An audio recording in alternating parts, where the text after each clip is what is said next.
សួស្តីប្រិយមិត្តដែលនិយមគាំទ្រ Channel ESP Education ក៏ដូចជាបងប្អូនសិស្សានុសិស្សនិស្សិតដែលតែងតែគាំទ្រតាក់ទងទៅនឹងប្រធានបទដែល ESP Education របស់អ្នកគ្រូតែងតែលើកឡើងនៅថ្ងៃនេះដែរជាមួយនឹង ESP Education នឹងធ្វើការបង្ហាញបងប្អូនតាក់ទងទៅនឹងមេរៀនពន្ធនៅក្នុងប្រទេសកម្ពុជាហើយប្រធានបទរបស់យើងនៅថ្ងៃនេះគឺផ្ដោតទៅលើឆ្នាំជាប់ពន្ធឬឆ្នាំសារពើពន្ធដែលភាសាអង់គ្លេសគេហៅថា Fiscal year មុននឹងឈានចូលទៅដល់ការបកស្រាយជាដំបូងសំណូមពរសូមបងប្អូនក៏ដូចជាប្រិយមិត្តជួយចុច Subscribe ឬជាបណ្ដឹង Channel ESP Education ដើម្បីទទួលបានវីដេអូល្អៗតាក់ទងទៅនឹងជំនាញគណនេយ្យកុំព្យូទ័រភាសាអង់គ្លេសនិងគណិតវិទ្យាហើយជាពិសេសនោះគឺមេរៀនពន្ធដែលអ្នកគ្រូនឹងធ្វើការអាប់ដេតជាបន្តបន្ទាប់អូខេអញ្ចឹងកុំឲ្យខាត់ពេលវេលាយើងចូលទៅកាន់ធានបទហើយកុំភ្លេចណាជួយ Like វីដេអូនេះផងដែរអូខេអញ្ចឹងតាក់ទងទៅនឹងពន្ធលើប្រាក់ចំណូលនៅក្នុងចំណុចទី5នេះគឺអ្នកគ្រូនឹងធ្វើការបង្ហាញបងប្អូនតាក់ទងទៅនឹងឆ្នាំជាប់ពន្ធអញ្ចឹងចំពោះនីតិបុគ្គលឆ្នាំជាប់ពន្ធត្រូវបានកំណត់ដោយខាងក្រោមណាកពន្ធលើប្រាក់ចំណូលត្រូវបានគណនាចេញពីលទ្ធផលគណនេយ្យដែលសម្រេចបានក្នុងឆ្នាំប្រតិទិននីមួយៗគិតពីថ្ងៃទី1មករាដល់ថ្ងៃទី31ធ្នូអញ្ចឹងចំពោះពន្ធលើប្រាក់ចំណូលត្រូវបានគិតណាទៅលើលទ្ធផលដែលជាលទ្ធផលគណនេយ្យដែលបានសម្រេចនៅក្នុងឆ្នាំប្រតិទិនចាប់គិតពីថ្ងៃទី1មករារហូតដល់ថ្ងៃទី31ធ្នូណាអញ្ចឹងលទ្ធផលអ្នកណៃគាត់សម្រេចបាននៅក្នុងឆ្នាំប្រតិទិនហ្នឹងគឺយើងត្រូវធ្វើការគណនាពន្ធលើប្រាក់ចំណូលហើយទី2ចំពោះសហគ្រាសថ្មីដែលចាប់ផ្ដើមអាជីវកម្មក្នុងពេលណាមួយនៃឆ្នាំប្រតិទិនលទ្ធផលគណនេយ្យត្រូវគិតចាប់តាំងពីថ្ងៃដែលចាប់ផ្ដើមប្រកបអាជីវកម្មមកទល់នឹងថ្ងៃទី31ខែធ្នូនៃឆ្នាំប្រតិទិននោះអញ្ចឹងចំពោះសហគ្រាសថ្មីដែលគាត់បង្កើតចាប់ផ្ដើមអាជីវកម្មរបស់គាត់មិនចំឆ្នាំប្រតិទិនមានន័យថាអត់ចំថ្ងៃ1មករាអញ្ចឹងលទ្ធផលគណនេយ្យគាត់ត្រូវគិតចាប់តាំងពីថ្ងៃដែលគាត់ចាប់ផ្ដើមបើកប្រតិបត្តិការអាជីវកម្មរបស់គាត់ដល់ថ្ងៃទី31ខែធ្នូនៃឆ្នាំប្រតិទិននោះដែរណាអញ្ចឹងគាត់ត្រូវធ្វើការបូកសរុបលទ្ធផលគណនេយ្យរួចយើងចាប់ផ្ដើមគណនាពន្ធលើប្រាក់ចំណូលរបស់គាត់ណាអញ្ចឹងក្នុងករណីដែលគាត់មិនបើកអាជីវកម្មចំថ្ងៃ1មករាណាអូខេបន្តមកទៀតចំណុចគោប្រសិនបើមានលទ្ធផលគណនេយ្យច្រើនតគ្នាក្នុងឆ្នាំប្រតិទិនណាមួយលទ្ធផលគណនេយ្យទាំងឡាយត្រូវបូកបញ្ចូលគ្នាធ្វើជាមូលដ្ឋានគិតពន្ធលើប្រាក់ចំណូលអញ្ចឹងរាល់លទ្ធផលគណនេយ្យដែលកើតឡើងណាក្នុងឆ្នាំយើងត្រូវធ្វើការបូកបញ្ចូលគ្នាហើយធ្វើជាមូលដ្ឋានគិតពន្ធលើប្រាក់ចំណូលណាអញ្ចឹងមានន័យថាលទ្ធផលគណនេយ្យរាល់ខែហ្នឹងត្រូវបូកបញ្ចូលគ្នាហើយយើងយកវាជាមូលដ្ឋានគិតពន្ធលើប្រាក់ចំណូលចូលមកដល់ចំណុចខសហគ្រាសដែលត្រូវគ្រប់គ្រងដោយនីតិបុគ្គលអនិវាសនជនអាចស្នើសុំអនុវត្តឆ្នាំជាប់ពន្ធខុសពីឆ្នាំប្រតិទិនអញ្ចឹងចំពោះសហគ្រាសដែលមានន័យថាមានអ្នកគ្រប់គ្រងឬក៏ជាសហគ្រាសប្រភេទដែលនីតិបុគ្គលអនិវាសនជនគាត់ធ្វើប្រតិបត្តិការអាជីវកម្មឬក៏ធ្វើសេដ្ឋកិច្ចណាគឺគាត់អាចស្នើសុំអនុវត្តឆ្នាំជាប់ពន្ធខុសពីឆ្នាំប្រតិទិនបានណាអាស្រ័យទៅលើ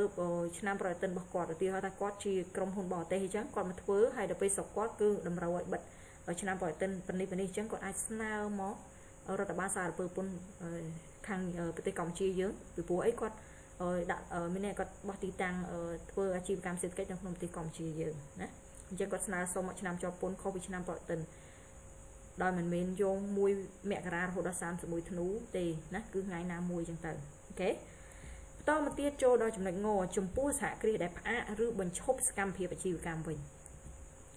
អញ្ចឹងលទ្ធផលគណនេយ្យចុងក្រោយត្រូវគិតណាមាន2លក្ខខណ្ឌចំពោះសហគ្រាសដែលផ្អាកឬបញ្ឈប់សកម្មភាពអាជីវកម្មទី1ប្រសិនបើគាត់ជាប្រភេទគេហៅថាសហគ្រាសប្រើឆ្នាំជាប់ពន្ធជាប្រតិទិនឆ្នាំជាប់ពន្ធគឺនៅពេលដែលយើងគិតពីលទ្ធផលគណនេយ្យគឺចាប់ពីថ្ងៃទី1មករារហូតដល់ថ្ងៃផ្អាកឬបញ្ចប់សកម្មភាពជាស្ថាពរសម្រាប់សហគ្រាសដែលប្រើប្រាស់ឆ្នាំប្រតិទិនជាឆ្នាំជាប់ពន្ធមានន័យថាប៉ះសិនបើគាត់គោរពឆ្នាំប្រតិទិនជាឆ្នាំជាប់ពន្ធមាន1មករារហូតដល់31ធ្នូអញ្ចឹងនៅពេលដែលគាត់បិទក្រុមហ៊ុនឬក៏ផ្អាកដំណើរការបញ្ឈប់សកម្មភាពអញ្ចឹងគាត់ត្រូវចាប់ផ្ដើមគិតពីថ្ងៃទី1ខែមករារហូតដល់ថ្ងៃដែលគាត់សម្រេចចិត្តផ្អាកឬក៏បញ្ឈប់សកម្មភាពជាស្ថាពរ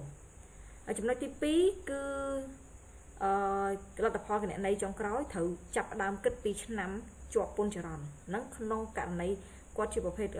សហគ្រាសដែលអនុវត្តឆ្នាំខុសពីឆ្នាំប្រតិទិនដែលគេហៅថាឆ្នាំជាប់ពន្ធចរន្តហ្នឹង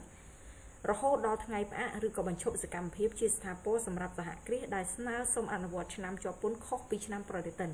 មានន័យថា ឆ្នាំកន្លងទៅគឺគាត់បានរៀបចំលទ្ធផលគណនេយ្យរួចហើយអញ្ចឹងនៅឆ្នាំប្រមាណដែលនៅសេសសល់គឺត្រូវចាប់ផ្ដើមរាប់រហូតមកដល់ថ្ងៃដែលគាត់ផ្អាកណាជានឹងក្នុងករណីដែលគាត់ជាប្រភេទ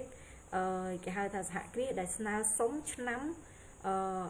ជាប់ពន្ធហ្នឹងគឺជាឆ្នាំជាប់ពន្ធចរន្តគឺមានជាឆ្នាំខុសពីឆ្នាំប្រតិទិនគឺខុសពីថ្ងៃ1មករាដល់31ធ្នូណានឹងចំពោះគេហៅថានេះ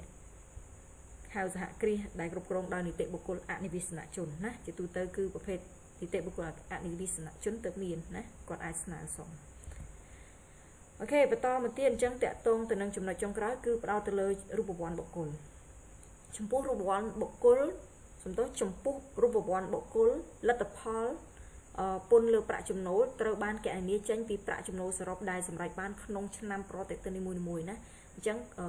រូបវ័ន្តបុគ្គលគឺយើងផ្ដោតទៅលើការអនុវត្តពន្ធលើប្រាក់ចំណូលដោយគណនាលើប្រាក់ចំណូលសរុបដែលគាត់សម្រេចបានគឺគាត់ទទួលបាននៅក្នុងឆ្នាំប្រតិទិនណាអូខេអញ្ចឹងតកតងទៅនឹងវីដេអូមេរៀននេះសូមបញ្ចប់ត្រឹមហ្នឹងហើយក៏សូមអភ័យទោសរកកំហុសឆ្គងហើយកុំភ្លេចណាជួយចុច like subscribe ឬជាកណ្ដឹង channel ESP Education ដើម្បីទទួលបានវីដេអូចំណេះដឹងផ្នែកពន្ធបន្តបន្ទាប់ហើយកុំភ្លេចប្រសិនបើអ្នកនរគ្នាមានចំណាប់អារម្មណ៍រៀនវគ្គខ្លីជាមួយនឹង ESP Education របស់អ្នកគ្រូអាចធ្វើការទំនាក់ទំនងតាមរយៈលេខទូរស័ព្ទ012 28 93 ទៅលើជំនាញគណនេយ្យកម្មវិធី QuickBooks កុំព្យូទ័រភាសាអង់គ្លេសគណិតវិទ្យាណាអរគុណច្រើនជួបគ្នានៅវីដេអូក្រោយៗទៀតបាយបាយ